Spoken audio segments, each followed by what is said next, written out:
Il y a un malaise entre Rodrigo et le reste des stars du Real Madrid. On va voir tout ça dans cette vidéo. Salut à tous les gars, c'est Azial. Aujourd'hui on se retrouve pour une nouvelle vidéo actu sur le Real Madrid, sur le cas Rodrigo. Et oui, en ce moment il y a pas mal de choses qui sortent autour de Rodrigo. On approche de la fin de saison et du côté du Real, on va pas se mentir, dans cette fin de saison, c'est le foutoir. Que ce soit en termes d'images données, que ce soit en termes d'infos au sein du club, c'est-à-dire le cas Carlo Ancelotti. D'ailleurs on en a fait une vidéo hier, je vous invite à aller la voir si ça vous intéresse et si vous voulez avoir mon avis un petit peu sur le cas Ancelotti, si vous voulez voir les dernières actualités autour du cas d'Ancelotti. Mais c'est du grand n'importe quoi ce qui se passe sur cette fin de saison et même plus globalement sur cette année complète du côté du Real. Va falloir très vite redresser la barre pour l'année prochaine, parce que je le rappelle, je ne suis pas supporter du Real Madrid, mais c'est quand même un club que j'ai toujours respecté par le passé, pour la simple et bonne raison que c'était l'un des clubs, ou même voire le club sur les dernières années, le mieux géré en Europe, que ce soit financièrement, en termes de planification sportive,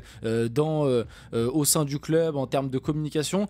Et j'ai l'impression que cette année, il y a vraiment tout qui est parti en lambeaux, entre l'épisode Ballon d'Or, l'épisode là très récemment en finale de Copa del Rey, l'épisode aussi en huitième de finale face à l'Atlético. Bref, j'ai l'impression que cette année, le Real est rentré dans un climat très conflictuel, et ça s'est ressenti sur le terrain, mais ça s'est ressenti aussi par rapport aux infos qui sortent un petit peu. Et là dans cette vidéo on va traiter celle de Rodrigo. On en a déjà parlé hier sur une info qui stipulait que Rodrigo avait demandé à partir. Maintenant, savoir si c'est vrai ou pas, on verra par la suite, mais apparemment d'après les infos, Rodrigo aurait demandé son départ à la direction du Real. Et là aujourd'hui il y a une nouvelle info comme quoi Rodrigo se sentirait mal à l'aise, à l'écart par rapport au trio Bellingham, Mbappé, Vinicius. Donc avant que la vidéo commence et qu'on voit tout ça dans cette vidéo, n'hésitez pas à liker, commenter, partager, vous abonner, ça fait toujours plaisir, ça aide pour le développement de la chaîne, et nous on va y aller directement. Donc qu'est-ce qui se passe du côté du Real Madrid et de Rodrigo? Rodrigo se sent mis à l'écart par le trio Bellingham, Mbappé, Vinicius. Il estime qu'il n'est pas assez valorisé. Voilà l'information sur Rodrigo. Que dire par rapport à ça? Honnêtement, au cours de la saison, j'ai quand même été très gentil avec Rodrigo, et honnêtement dans cette vidéo, j'ai envie de l'attaquer un peu. Voilà, je vais pas prendre ses patins par rapport à cette info, c'est-à-dire que je vais pas aller dans le discours qui, en vrai, a sa part de vérité, hein, c'est-à-dire le discours de oui, bah c'est vrai que dès le début, Rodrigo a été un peu mis à l'écart, parce que notamment, je peux vous citer la communication du club et même des photos des joueurs au début de saison. Moi, je me rappelle qu'en début de saison, il y avait énormément de communication, que ce soit de la part du club ou des joueurs, autour du trio Bellingham, Vinicius, Mbappé. D'ailleurs, ça l'a même renommé la BMV. On s'en rappelle, à l'époque, même Rodrigo avait fait une story pour dire qu'ils oublient le R, mais qu'il va leur montrer qui il est. En gros, le BMV, parce que Bellingham, Vinicius, Mbappé, BMV, et il n'y avait pas le R de Rodrigo. Et en gros, il avait mis oui, vous allez voir, je vais vous montrer qui est le R, quelque chose comme ça. Je vais vous montrer que vous allez devoir ajouter le R à ce trio. Et oui, c'est vrai qu'au début de l'année, on a clairement une communication qui mettait de côté Rodrigo. Sauf que Rodrigo, sur ses 6 premiers mois, à part la blessure qu'il a eue, il a prouvé qu'il était clairement titulaire dans cette équipe. Et d'ailleurs, Carlo Ancelotti a fait beaucoup de concessions pour lui, qui au début de saison, et on va dire globalement jusqu'au mois de février, étaient totalement justifiées. Par contre, là où je vais faire un pas de côté, c'est que Carlo Ancelotti, il a installé ce fameux 4-3-3, 4-2-3-1, avec du coup les 4 de devant. Rodrigo du coup en fait partie. Rodrigo n'a jamais été sur le banc de la saison, donc par rapport à ça il a quand même été valorisé de la part d'Ancelotti en tout cas. Le problème, là où est le problème, c'est que il est cantonné à jouer sur ce côté droit, alors que Rodrigo c'est un mec que tu dois faire jouer soit à gauche soit dans l'axe, et il peut dépanner à droite. Il l'a fait sur des années au Real Madrid, dépanner à droite, mais pour moi c'est pas là où tu tirera le maximum de son potentiel. C'est pas en le faisant jouer à droite, collé à la ligne, c'est pas comme ça que tu peux exploiter au mieux Rodrigo. Donc Ancelotti et le Real a une part de responsabilité par rapport à son rendement, mais lui aussi il faut pas qu'il se dédouane. Il faut pas qu'il commence à se cacher entre guillemets et à remettre la faute uniquement sur le fait qu'il n'ait pas été valorisé et que en gros il a été mis à l'écart par le trio. Après peut-être qu'il parle aussi en termes de relations sur le terrain, relations en dehors du terrain. Ça je sais pas et je pourrais pas vous dire parce qu'en dehors du terrain j'ai pas plus d'infos que ça. Sur le terrain, moi j'ai remarqué que il avait quand même une certaine relation, en tout cas je trouve une meilleure relation sur le terrain, je parle, avec Mbappé que par exemple Vinicius. Je trouve que Rodrigo et Mbappé, à l'époque où Vinicius était blessé, je trouve que ça fonctionnait bien mieux que quand tu avais Mbappé Vinicius par exemple. Pareil, Bellingham a quand même été très élogieux envers Rodrigo au cours de la saison, en stipulant que c'était lui le plus talentueux de l'équipe, que c'était lui le joueur le plus en forme au moment où il était en forme justement. Donc au final, moi je vous dis la vérité, au début de saison je pensais que ça allait très mal se passer pour Rodrigo, qu'il allait être pas valorisé comme c'est stipulé là, pas assez valorisé en tout cas, qu'il allait être vraiment le bouche-trou de l'histoire.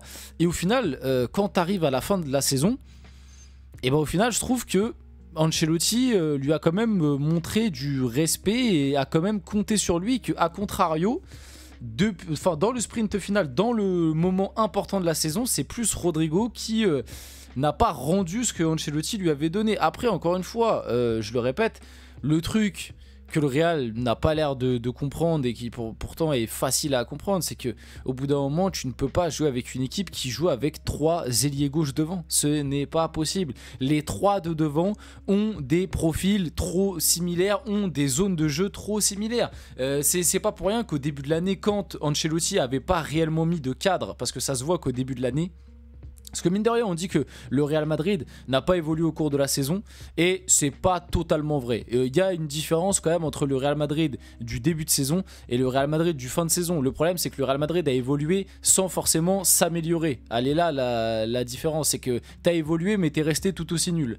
Mais le Real du début d'année, est-ce que vous vous rappelez au début d'année les séquences de jeu qu'on avait à des moments? À des moments, on avait des séquences de jeu où tu avais Bellingham qui était demi-espace gauche, t'avais Vinicius qui était collé à la ligne à gauche, t'avais Mbappé qui était devant mais décalé aussi demi-espace gauche, et t'avais Rodrigo qui rentrait dans l'axe et qui était aussi limite à gauche. Donc en fait des fois t'avais des images, et je me rappelle au début de l'année beaucoup se moquaient de ça, où en fait t'avais les 4 qui étaient limite collés sur 10 mètres, tous les 4 à gauche, mais parce qu'en fait ces 3 mecs, les 3 de devant, parce que Bellingham il est un peu plus libre, il peut un peu plus se balader, il est un peu plus bas sur le terrain, mais parce que les 3 mecs que tu as mis devant, c'est 3 ailiers gauche de base sur le papier. Même si pour moi Rodrigo il est capable de jouer aussi un peu plus axial, et Mbappé aussi parce qu'il nous le montre cette année, c'est quand même de base 3 mecs où leur poste de formation c'est ailier gauche. Enfin Rodrigo je crois qu'il a été numéro 10, mais il a beaucoup joué aussi ailier gauche. Bref, vous avez compris. Donc ça n'a absolument aucun sens, et du coup après le Real et Ancelotti a évolué, il s'est adapté, et on le voit depuis...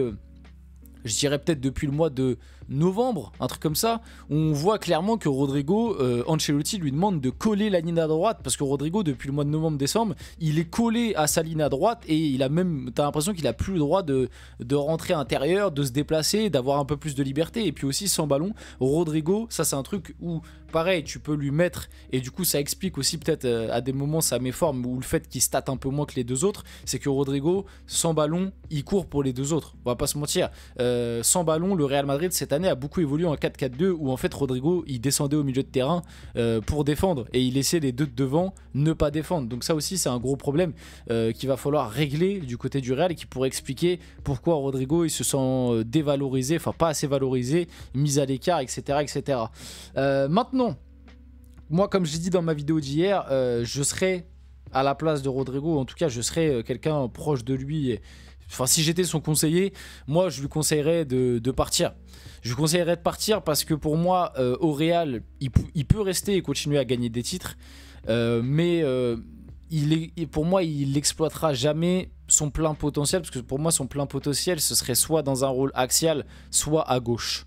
Et le problème, c'est que dans ces deux rôles-là, tu as Mbappé et Vinicius qui sont bien devant lui dans la hiérarchie, parce qu'ils ont aussi accompli des choses par le passé, même si bon, factuellement, Rodrigo, il a 2 Ligues des Champions, Mbappé 0, on peut dire ça, et que factuellement, Rodrigo a accompli plus de choses qu'Mbappé sous le maillot du Real, mais Mbappé, c'est une machine, etc.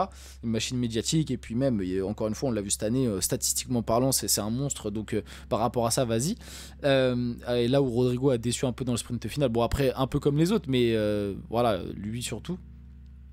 Donc moi je conseillerais de partir pour écrire son histoire et pour pour essayer d'exploiter son plein potentiel, parce que moi je suis sûr que ce joueur peut montrer bien plus que ce qu'il nous montre du côté du Real, j'en suis quasiment sûr. Et pour moi, si il choisit la bonne équipe et le bon club, il peut vraiment faire partie des meilleurs. Je sais pas si il a le niveau Ballon d'Or, je sais pas s'il a ce niveau-là, mais pour moi, dans un club où tu lui donnes un peu plus de responsabilité, dans un poste et un rôle qui lui est préférentiel, je suis quasiment sûr que ce mec, il a largement le niveau top 10, top 5 Ballon d'Or par exemple.